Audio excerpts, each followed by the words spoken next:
All right, good morning and happy 2022 New Year. I mean, trying to stay positive again, but kind of hard, with this new Omicron going around. And I heard from somebody that one of the doctors said that you just have to breathe on somebody, you get this damn virus now. You don't have to sneeze, you don't have to cough. You just have to get a certain distance away, like about a foot or 8 inches or whatever, and just breathe on somebody and you'll catch it. So that's why so many people are getting it, because they think they have to sneeze or cough, and again, nobody's wearing a mask, and that's why a lot of people are getting it. But all right, be careful out there. Here's a little item that I wanted to show you that I got, and this is a Remington 5.72. I'm sure that you know a lot about them. If you're looking at this right now, this video, you know that they're very durable, little 22 pump action. The Remington 5.2 has different variants, I would think, through the years. Some are steel blue, some are black, some are teal blue, and then the what was the other one? The tan. This one has been around the block. I'll tell you a little story on this. I believe it was made in 1959 or 58 to 62, and they made 3 different models, variations. I mean, this one is called Crow's Wing Black. Well, originally it was called Crow's Wings Black.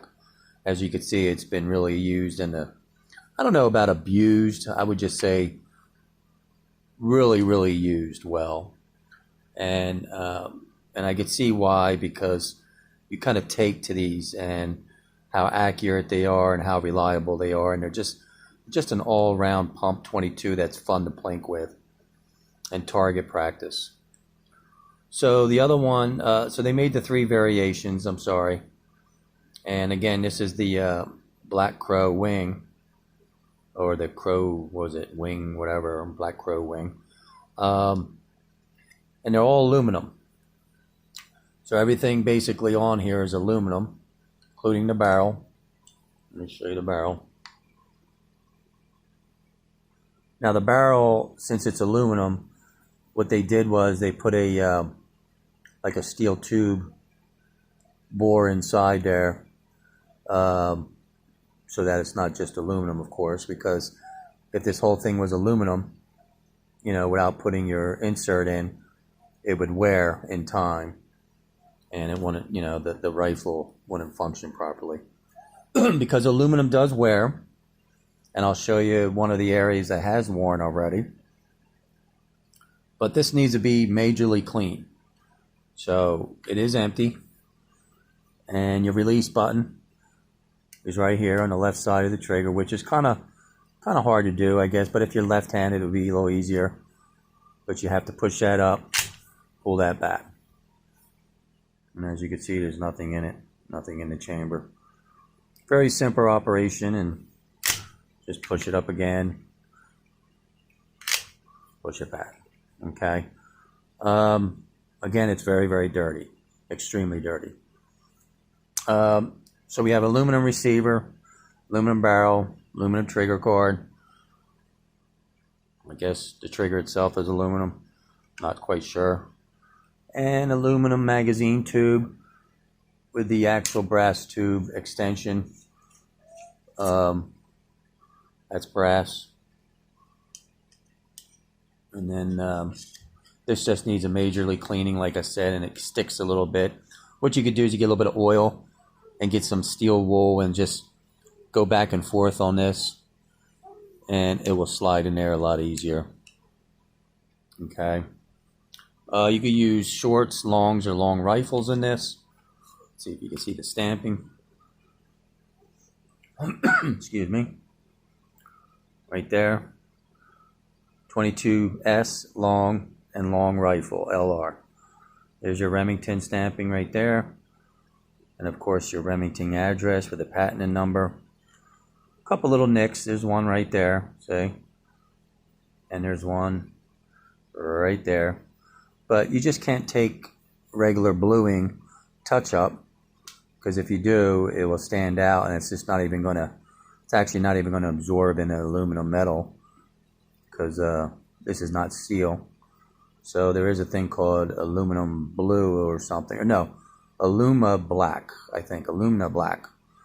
You could get that and maybe dab that a little bit, and that might deaden that little nick down a little bit.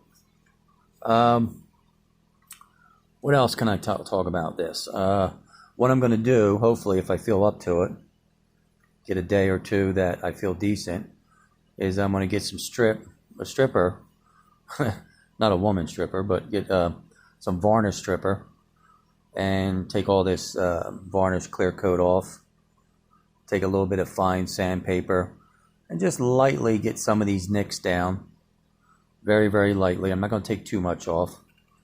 See, there's some right up in here, as you can see. I'll do the same thing with the stock. You know, I'll take some varnish stripper, completely strip all this old varnish off. Might even be just like a clear coat. And then once I get it down, I'll just take another little sandpaper here and just kind of go over it lightly. And then after I do that, I'll steel wool it a little bit. And then I'll get some blonde stain, because this is like a blonde wood. I'm not sure what kind it is. Could be maple. Not quite sure if it's a maple hardwood or whatever, but maybe blonde stain it and then put just a satin finish over top. And then both of these pieces of wood, the forearm and the stock, would be like new again. Butt plate is aluminum, as you can see. And what I'll do is I'll just repaint that black. I'll just spray that. But I'll keep the edge aluminum like it was. I won't spray that black. I'll just take this off and spray that black. As far as the receiver goes, as you can see, it does have the Remington Fieldmaster Model 572 stamping on there. So you don't want to do too much sanding on the receiver. And what I'll do there is just lightly get some metal sandpaper. Take that scratch off right there. See that scratch right there? I'll just lightly go over that with some like 1200 grit or so. You know, very fine metal sandpaper. So you don't want to scratch into the aluminum, because you don't want to sand this whole thing. And I think there's another area. Oh yeah, right there. I'll do that area. You know, but first thing you got to do is, of course, is take these pins out. As soon as these pins pop out, your trigger assembly will come right out. That's easy. And then I'll repaint this black. So I'll take that off and cover up the trigger, because you don't want to spray paint the trigger black. And also the safety button, you don't want to paint that black either, or your release button. So maybe take that apart. And then give this a nice paint, black, high gloss, and also the receiver. Give that a 2 or 3 coats of high gloss. Now I'll try to do a really good job so that it, you know, looks great. It looks like it's from the factory, like this area right there. And that would be good as new. You know what I mean? So and then as soon as I have it all apart, of course, and the barrel away from the receiver, I'll clean everything. I'll clean the bolt.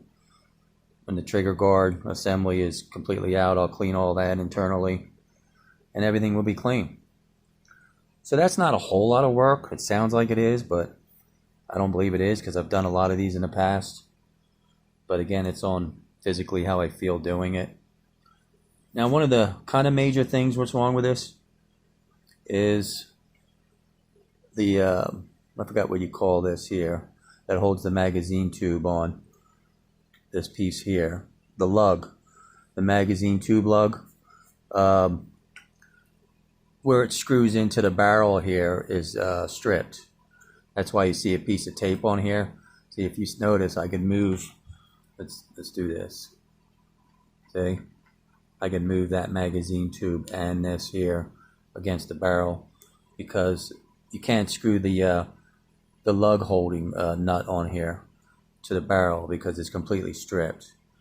So again, that's the only downside about having aluminum, is eventually it will wear, especially if somebody has taken this thing off a million times and they don't screw it on correctly, it's going to strip.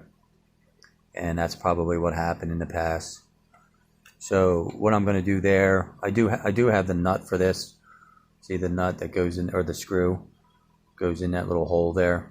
I have that, don't worry, even though it's not on there now. But what I'll do is I'll get some really heavy duty epoxy, clear epoxy, and it's made for aluminum. And I'll get that cleaned out, put a little dab in there, and I'll get a hand vise and just clamp that like a hand clamp, and until that dries. And then until that dries solid, I think it will work properly, and I think it'll be fine as long as I get some really good heavy duty epoxy that's made for aluminum. And you don't want that steel epoxy because that will come right off. And put that screw back on there, and I think it'll hold up pretty well. So I mean, you can still shoot this like this, even though it's moving a little bit. You can actually tighten that a little more with tape, or even a zip tie. You can put a zip tie around that, and you can still shoot it. It's no big deal, but cosmetically it just doesn't look right, you know. But these are highly collectible, very, very highly collectible, and especially the crow's wing, which is really rare to get, the crow's wing, and that's why I want to try to doctor this up somewhat and make it look nicer. And it'll be on the highly collectible list, you know. Even though it has been redone eventually, it still will be top notch, and it'll still be there with decent amount of money if somebody wanted to buy it, right? It might not be original, but it'll be close to it and better looking than what it is now. I'm not quite sure what the price of these are going for, anywhere from $300 and up. But if you could get something like this that is completely redone, I think they go anywhere from $600 to $900 at least. I think if they're in mint condition, like they just came from the factory, probably $1,500 or so, I would say, depending on, you know, the collector values right now, the market right now. I mean, market is up and down right now, the way the economy's going and the way this pandemic shit's going. So, all right, but I'll keep you up to date. I know I started that Winchester 1904 a while ago, and I still have a little bit more work on it. But as soon as I finish that, I'll make a video.